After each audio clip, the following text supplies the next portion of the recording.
সামনে আসুক সামনে আসুক সামনে আসুক এই মাঝখানে মাঝখানে মাঝখানে আজকে আজকে আপনার উপলক্ষটা আসলে আমরা জানতে চাচ্ছিলাম।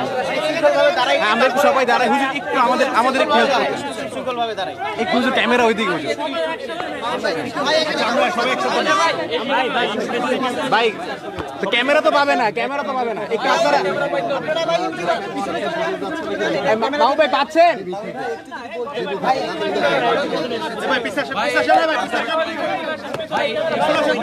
আচ্ছা হুজুর সময় দিবে, আপনারা সবাই একটু জান না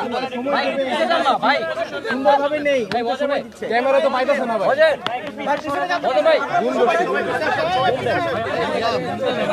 আমার আসলে মোবাইল ছিল আর কি এখানে যখন আমি অ্যারেস্ট হই, তো মামলার আলামত হিসেবে আমার একটা মোবাইল জব্দ করা হয়েছিল, সে মোবাইলটা নিতে আসছে। না আর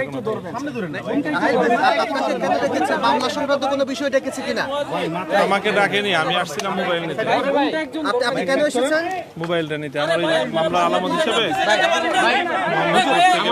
আমাদের জব্দ করা হয়েছিল, সেই মোবাইলটা নিতে আসছে। আপনাকে কোনো জিজ্ঞাসাবাদ করেছে কিনা? আসসালামু আলাইকুম। জিজ্ঞাসাবাদ করেছে কিনা? মোবাইল কি পেয়েছেন কিনা? মোবাইল পেয়েছেন কিনা?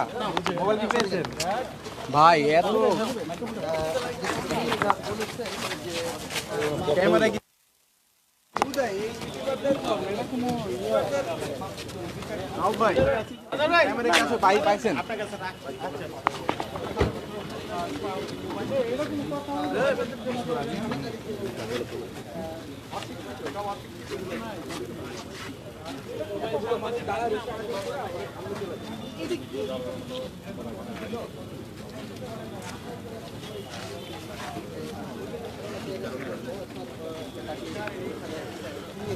মূলত আজকে বেলা 5:30 বা 6টার দিকে আসলে মামুনুল হক তিনি ডিবি কার্যালয়ে আসেন এবং এখানে তিনি যে বিষয়টি আমরা লক্ষ্য করলাম যে তিনি অল্প কিছুক্ষণ সময় আগেই ডিবি কার্যালয় থেকে বের হয়ে আবারও বেরিয়ে গেলেন। তবে তিনি কি বিষয়ে বলেছেন সে বিষয়টি এখন পর্যন্ত স্পষ্ট নয়। আমরা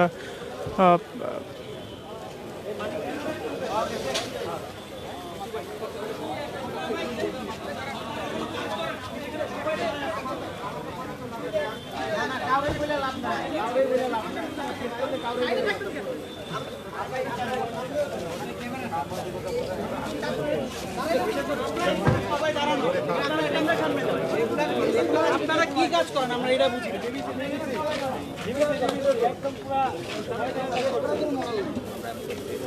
মূলত ডিবি কার্যালয়ে মামুনুল হক তিনি 6টা থেকে উপস্থিত হন এবং 6টা পরবর্তী সময়ে তিনি 7:35 নাগাদ বের হয়ে আসেন এবং তিনি যে বিষয়টি জানালেন যে তিনি তার ব্যক্তিগত কাজে আসলে এখানে এসে উপস্থিত হয়েছিলেন।